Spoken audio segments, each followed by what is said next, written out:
Oh man, I hope you're all ready to go through a discussion on lightsaber sound effects in way more detail than a reasonable person should probably go through them. Minor spoilers for Jedi Fallen Order and major spoilers for Rogue One and Mandalorian Season 2. Slightly controversial opinion incoming. I love Return of the Jedi. So when I was young, we had one Star Wars film on VHS, and that was Return of the Jedi, and I loved it. You'd be surprised how much the plot of Return of the Jedi makes sense, even without any context of the previous two films. These guys are baddies, these guys are goodies. My child mind could fill in the gaps perfectly happily on what must have come before. I loved the action, I loved the space battles, I loved the music, and I even loved the Ewoks, although even I have to admit as an adult it's a little bit suspect that an entire legion of the Emperor's finest troops could be toppled by these bears. And I loved the lightsabers, but then again, what 6-year-old doesn't love lightsabers? So when I played Jedi Fallen Order and reached that workbench for the first time, of course I'm choosing the green lightsaber. That's my lightsaber, the lightsaber of my childhood. Wait a minute.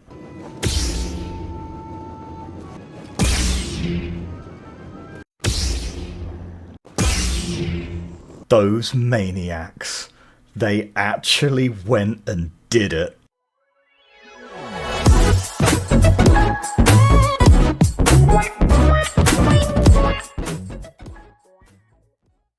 So here's a fun piece of Star Wars detailing that few people realise. Luke's lightsaber in Return of the Jedi has a different ignition sound effect to Anakin's blue lightsaber in the original trilogy. Now, I'm not fully up to date on the canonical explanation, but I believe, at least it used to be, that the green lightsaber was created by Luke using an artificial kyber crystal, as obviously Ilum is under control of the Empire.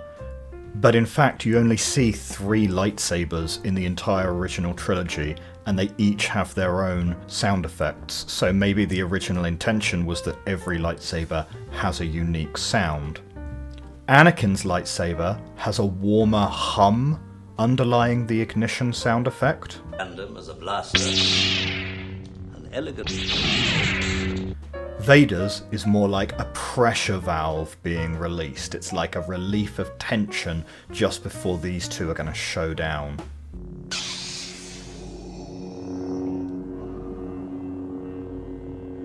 Luke's green lightsaber, though, is my favourite.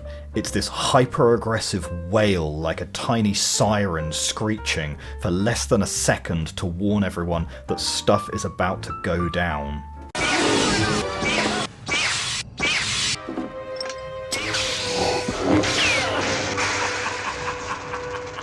The fact that they've ported these subtle differences in sound design into First Order takes the concept of character customization and turns that dial right up to 11. Now, it's not exactly the same sound sample as was used in Return of the Jedi that they're using in Fallen Order, but it definitely has the same theme to it. Many players won't be consciously aware of the different sounds their lightsaber now makes, but it all makes up the wider experience the user is having, whether they're consciously aware of it or not. Imagine that meeting. There was a meeting somewhere at some point in the development of Fallen Order where someone stood up and said, "We should make each colour of lightsaber make a different sound," and it was probably met with a room full of people saying, "Don't lightsabers all make the same sound?" And then the developer had to explain that that's totally not the case, and this is something that they should definitely spend time doing. And let's be clear on one other thing here. This is customization on a single player game. So that means 3 things. 1, we're not talking about DLCs or loot boxes here. These are all acquirable without spending extra money. 2, as people who play the game know, this goes way beyond lightsaber colour and sounds, but Cal's whole outfit, the colour of BD-1, and even the colour of the spaceship you're using, the Mantis. And finally, this is a single player game, so you don't even get any cred with the community for unlocking all this stuff. This isn't like Magic Arena or Counter-Strike Global Offensive where your sick skin is visible to the other team. It's purely there for the user, the individual player, to customize the experience they want to have. When a user is playing a game like this, their customization matters. Not to all users, of course, but to some users, it really does. What kind of Jedi is their Cal Kestis? You know, aside from being a bit of a litterbug. Is he a calm, one with the Force kind of fighter using deflection, or a more aggressive fighter getting stuck into the action?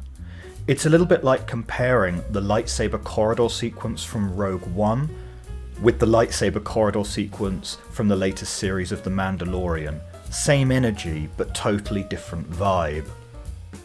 Now it's worth putting a little footnote in here that yes, the lightsaber ignition sound effects all kind of went out of the window when the prequel trilogy released, whereas in the originals each lightsaber made a consistent sound. That's not the case anymore with the prequels.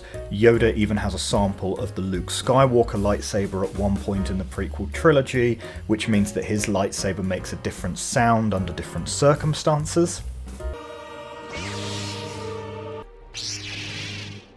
But I skipped over this point because A, I'm a child of the 80s and the original trilogy is the original trilogy, but B, it's sort of a question of verisimilitude, the fact that things can be mostly true and still be interesting to talk about, even though it's all shadows on a cave wall anyway.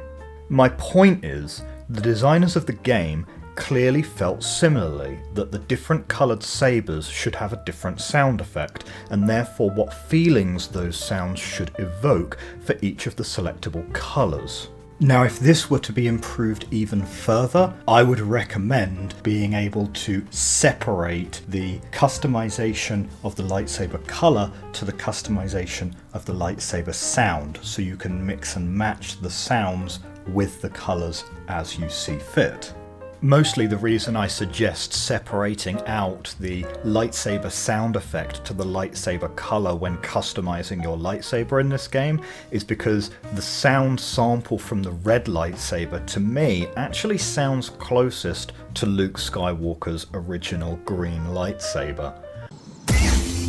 So I would love for the option to be able to partner up that sound sample with the green lightsaber rather than the red. But once again, we're in the realms of that 98th percentile. So what can we as designers consider from this kind of character customization?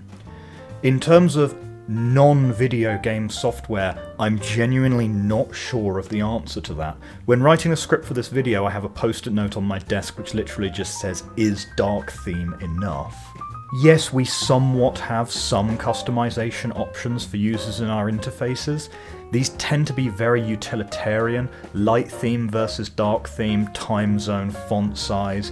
I mean, for browser-based software, a lot of that stuff is held by the browser anyway, and the software doesn't even need to consider a lot of it, because it's just taken by the culture of the browser. So should we be doing more to leverage colour and sound customizations beyond basic accessibility needs, to allow users to customize their experience with the software that we write for them?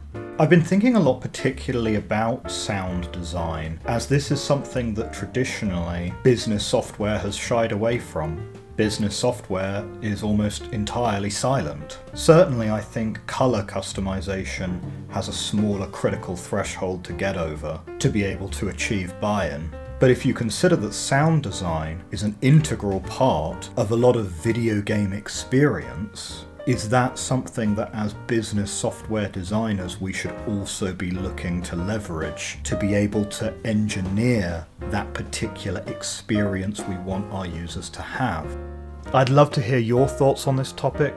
Put it down in the comments below. If you've enjoyed this video, hit the like button and consider giving me your subscription. It helps to support the channel. As always, thanks for watching, and we'll talk soon.